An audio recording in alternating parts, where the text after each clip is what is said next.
Hello, everyone. Welcome back to another edition of StarSound Speaks. This is your host, Irlianna of StarSound Astrology, episode 101. So, whoo! Okay, well, I've got some cool stuff to share with you today. Before I begin, this is going to be about, a lot of it is about the astrology of Florida, the state of Florida. And there's implications for all of us, even if we're not residents, clearly. I'll be getting into that and things of national importance, of course, and even out into the world. But before I get into that, I just wanted to give a few heads up, because we're heading into eclipse season at the end of the month. I'll be doing a full out interpretation of that, the lunar eclipse and the solar as we get closer to that. But just to remind you of a few things. One is that today, May 8th, Venus went into the sign of Gemini, very playful Gemini. So the goddess of socializing and a connection is now being lighthearted and playful. And Venus is teaming up with Mercury, so they're together, they're in cahoots with each other. So I would say, let's make sure that let's have fun and let's loosen up and play. And you know what? It's okay to change your mind, right? Mercury and Gemini, home base, change your mind. Have fun, connect, be fluid, be open to listening and kind of merging and melding with others. This is certainly an interesting time to be doing that. I mean, certainly, with COVID, it's very trying in certain countries like in India, which I will talk about in a minute. But yeah, it's just a lot of course, we're going to continue to be safe. COVID is certainly by no means over, even though many people have gone back to work, gotten vaccinated and such, and done, many things in these last few months. We just want to make sure that we are practicing responsibility, right? Our Uranus-Saturn square this year is making sure of that. But anyway, to say too that this week, Mercury that trickster planet is going to start its shadow period of retrograde. So it'll retrograde at the end of the month on May 29th. But the shadow period where things start to slow down is going to happen exactly on Friday, the 14th. Friday is the 14th in Eastern Standard Time. It's going to be 8:29 p.m. So it'll be early in the morning in Europe on May 15th for Mercury to start its shadow. And I'm saying this because it's interesting as we practice getting more in tune with stars and planets, that you can actually feel this energy shift just very subtly. So kind of just be more mindful and aware of and listening to yourself and other things and how things happen and don't happen around that time, because you'll start getting a really good sense of how these things work and operate in our life. So just a suggestion. Okay, so there's that. And I also wanted to say that too, Friday into Saturday, we have that Mars is going to oppose last July's eclipse, the lunar eclipse, which was at 13 Cancer, which is exactly the sun of the United States is 13 Cancer. So Mars is going to oppose that point on Friday. And again, I would just say, and then, with Mercury just beginning its shadow retrograde, very interesting. I think that has a lot of implications for the commerce, currency, stock exchange, certainly currency. And I'm thinking of cryptocurrency, as I've mentioned in previous episodes, the most previous one.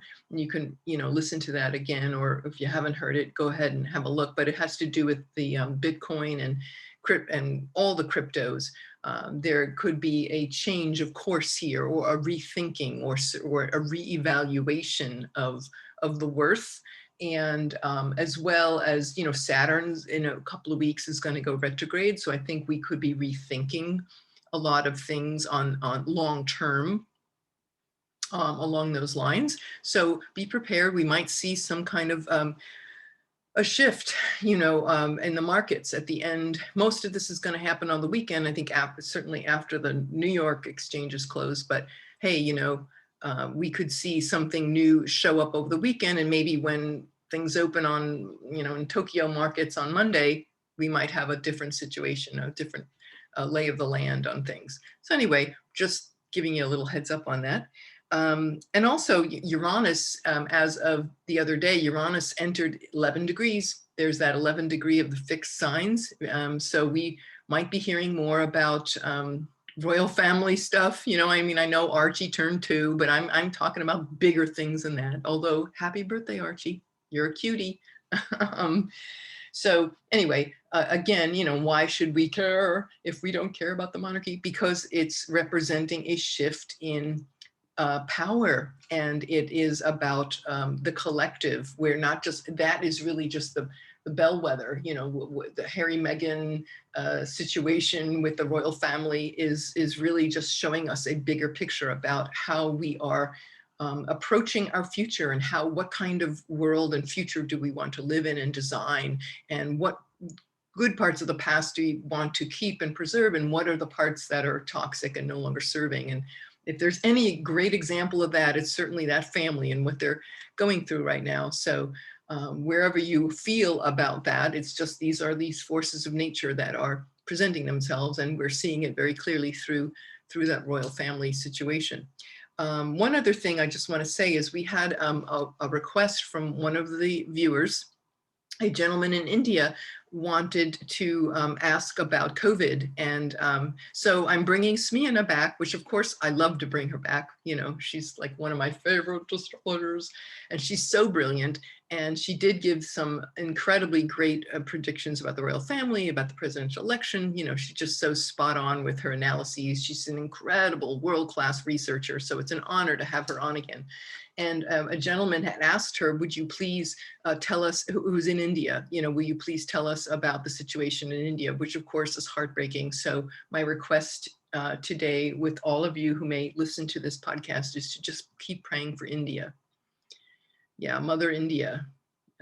It's pretty intense out there if you've not read the headlines lately. So I think they recorded like 400,000 cases in one day the other day. Like a few days ago, it was 300,000. Now it's 400,000. And they say that that's even being underreported. Like they don't even have the exact statistics. So just keep them in your prayers. Keep praying and praying for the highest truth to unfold with all of that. But yes, she's coming back, and I'm not sure exactly when, but sometime in a few days, we'll have that, we'll be back probably, I think, Wednesday or so. So look for that Wednesday, and we'll be doing that. And so, yeah, we're very excited about that.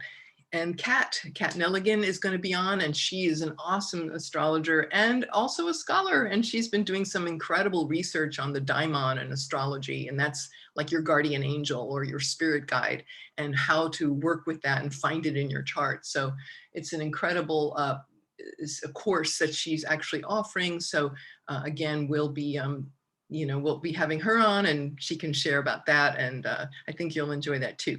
So okay, that's it for the announcements. And now on to the show.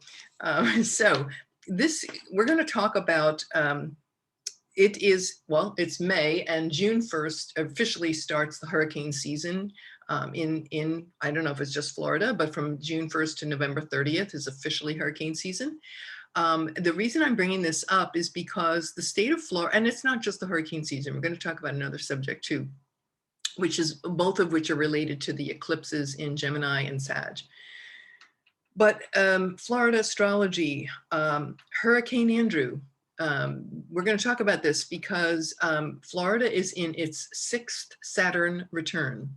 So, you know, most of us, we are not on the planet beyond the age of 80s, 90s, right? We usually, if we live to the late 80s, we have 3 Saturn returns. Well, the state of Florida was incorporated in 1845, and it is now in its 6th Saturn return. So that's a major game change. And the last time it was in its Saturn return was in 1992 when we had Hurricane Andrew. And then we also had the storm of the century.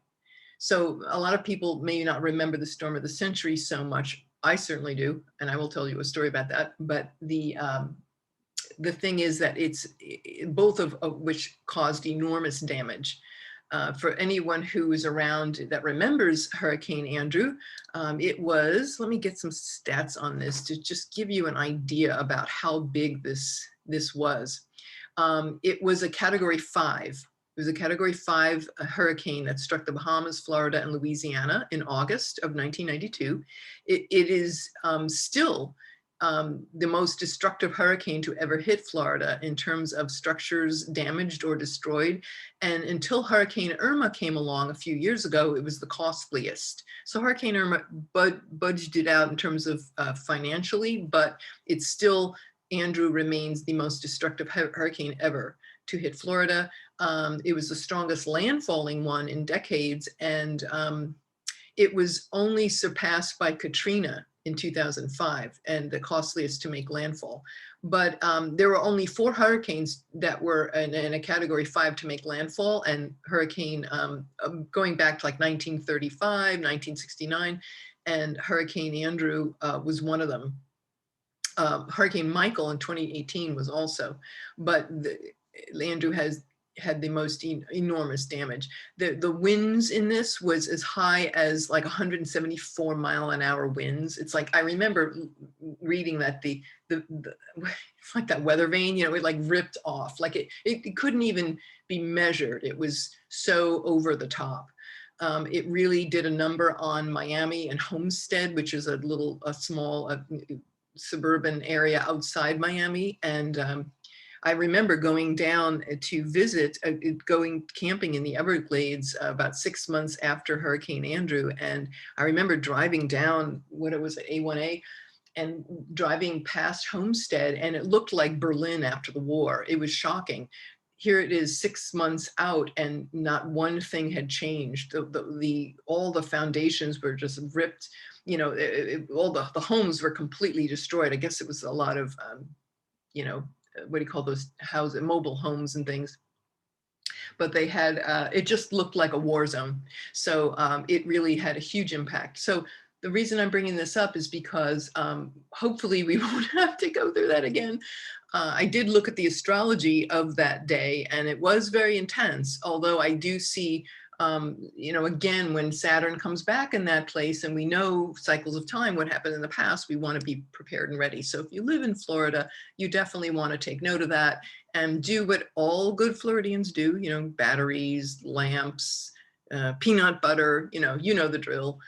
So anyway, just to make that, and of course it's important because next to Florida has a huge citrus crop, and I mean the Florida orange, right? It shows, you know, postcards, Florida oranges, right?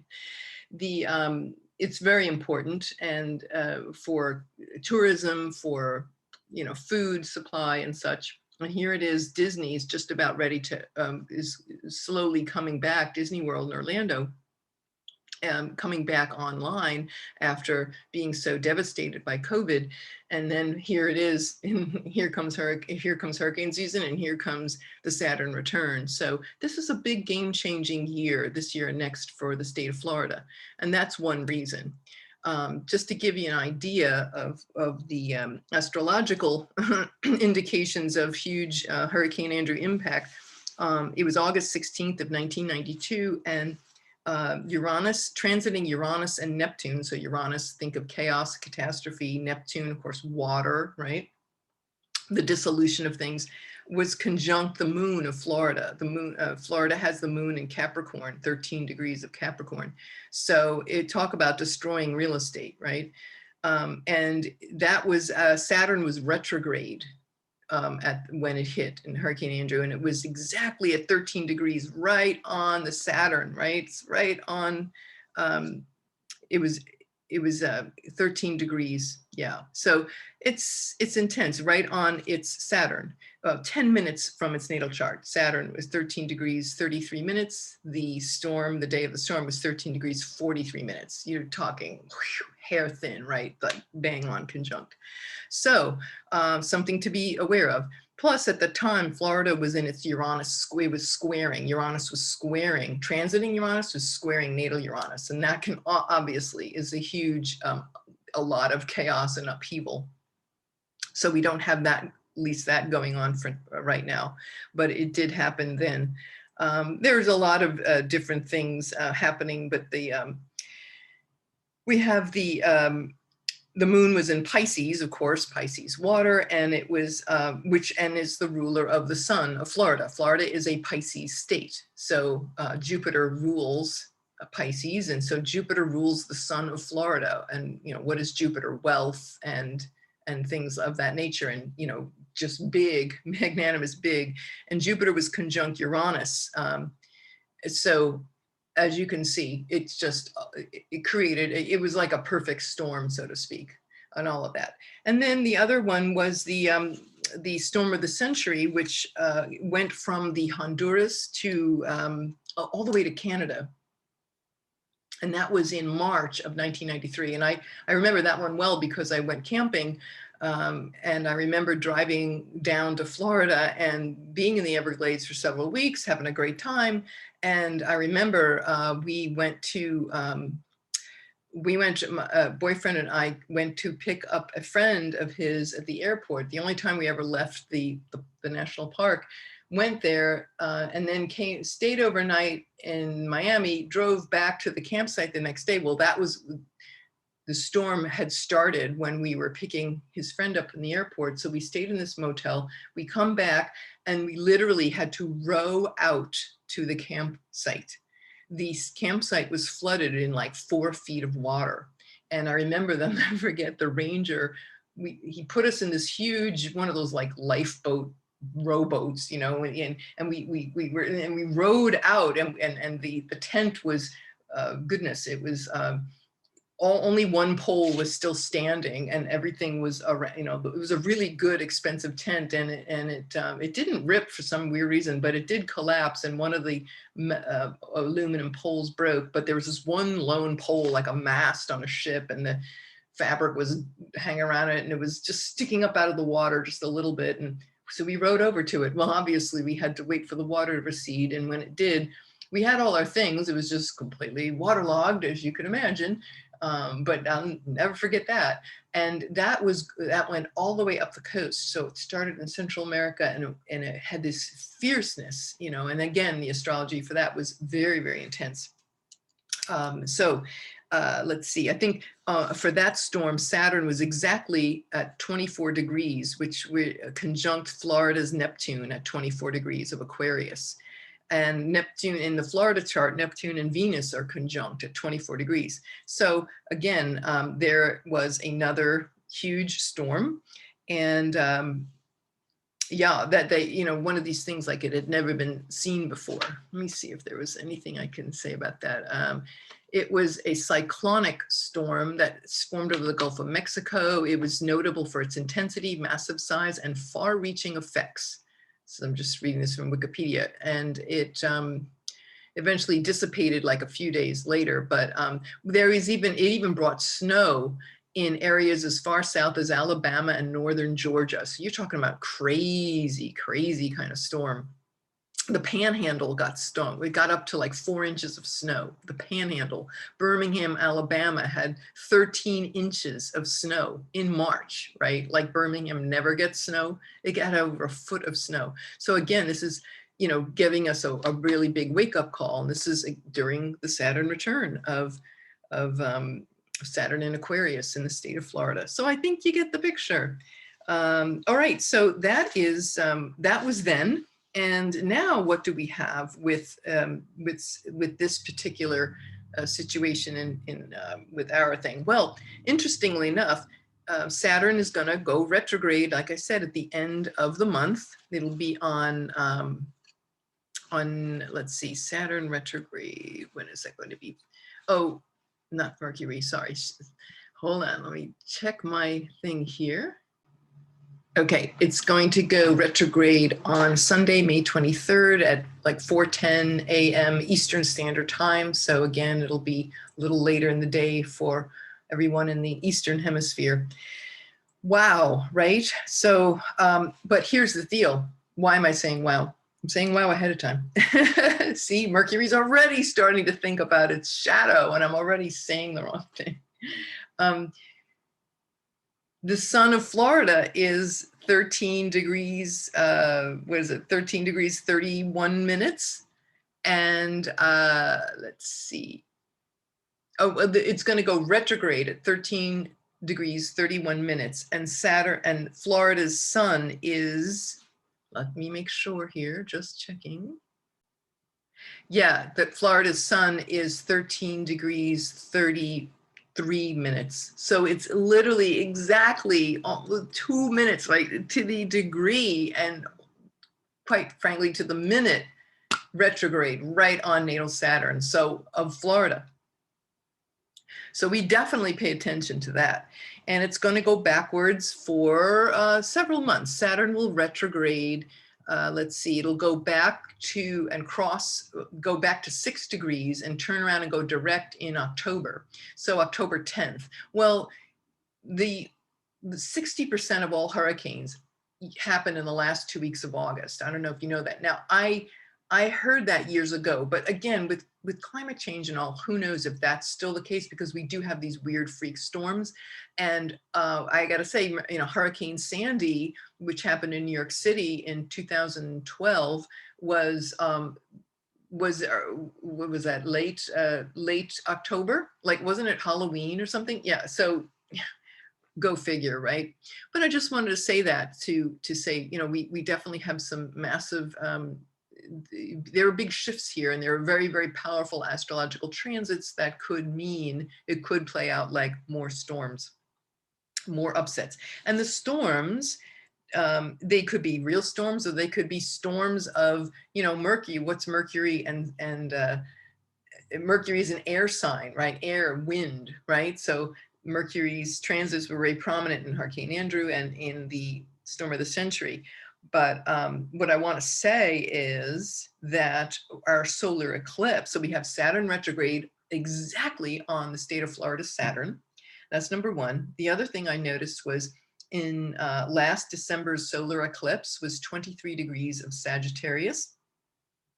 And that is, and Florida's Mars, the Mars of the state of Florida, is at 26 degrees of Sagittarius. So that eclipse happened right next to Florida's Mars. So there's something brewing there. It's going to be opening up. Well, it already has. So I might as well move into that conversation now. What I would just to say in terms of storms, yes, it could provide, you know, there could be something there. You know, especially since we are heading into hurricane season. Now, the opposition that Mars hit that point recently, and I'm going to explain that and where this is going. And this has to do with Congressman Matt Gaetz, or Gates, I think that's how you say his name, Matt Gaetz. He's this congressman from the Panhandle. And he's definitely got if you've been following the news, there's a lot going on with that guy, and it's kind of strange, but the Department of Justice is investigating him for trafficking with an underage, a 17-year-old girl. And his associate was arrested and indicted on many, many counts. He was the former tax collector for Seminole County in Florida. His name is, I think, Joel Greenberg. So the feds, he's already plea bargaining and cooperating with the feds, but he's basically delivering Matt Gaetz to the feds, and he's got there's all these receipts and all these, it's a really big scandal, right? He's got these texts and things and a lot of evidence and things that seem to point to this. So there are no arrests made yet. They're still doing, there's a focus of an investigation on Matt Gaetz, and who knows where that would lead. Well, I don't have a birth time. I don't see a birth time for Matt Gaetz, but looking at his chart, yes, definitely a lot to contend with.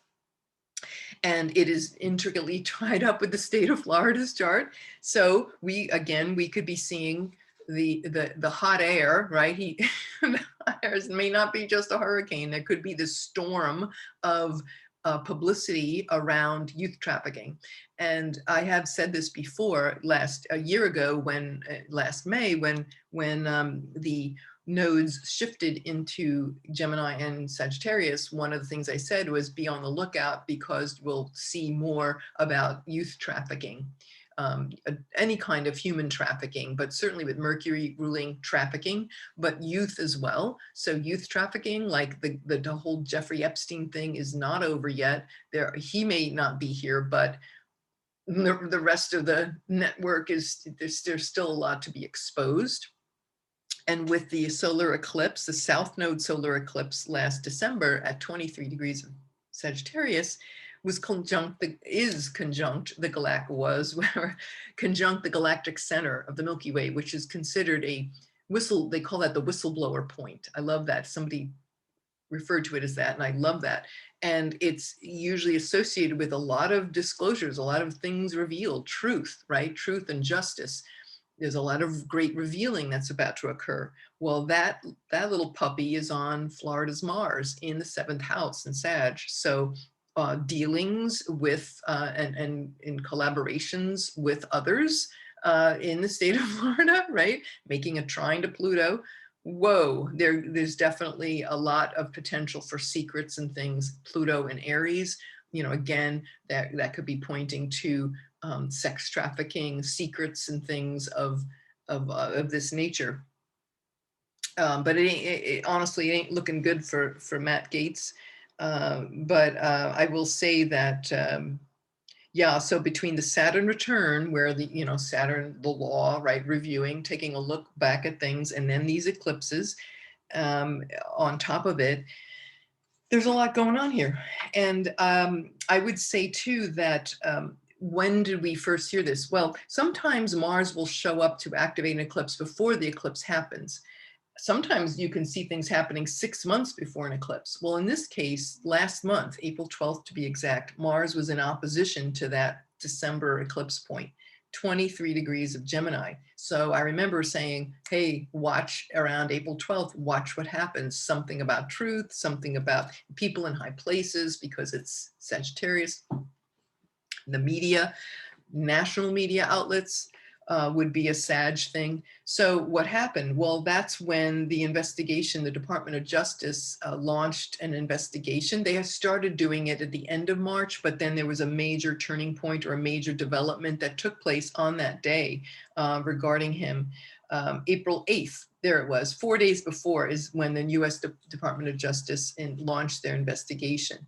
So that was yeah, at 21 degrees of Gemini. So that was just 2 degrees from the eclipse point. It was activating it. And so there you go. And it's, like I said, this is going to be, what do they say in the news? This is a developing story, right? Oddly enough, yesterday was his birthday, and he went to the Villages, which is a huge retirement, the world's largest retirement community in Florida, very much historically a Republican stronghold. And he went on the road and he's giving this big blah blah about kind of like a new edition of Make America Great Again, but he was calling it like Keep America First.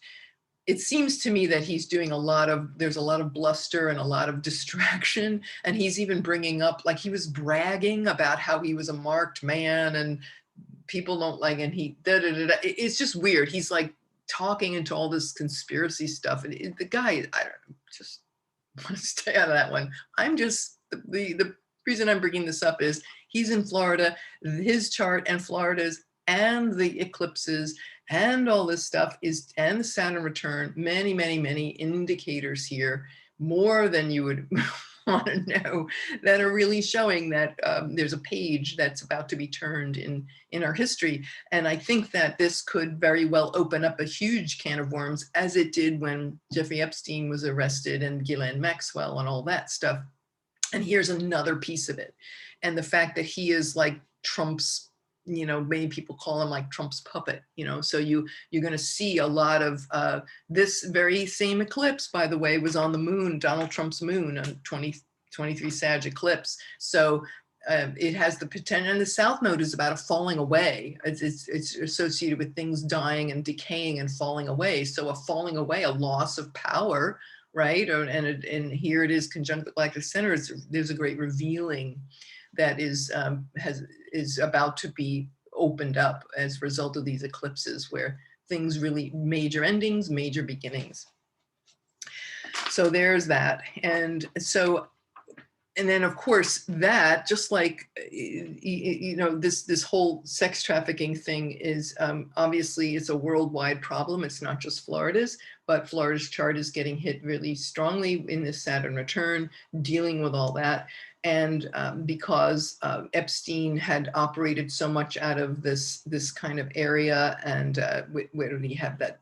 Didn't he have a mansion or something in Palm Beach, or, you know, so there's a very heavy Florida fingerprint, we'll say.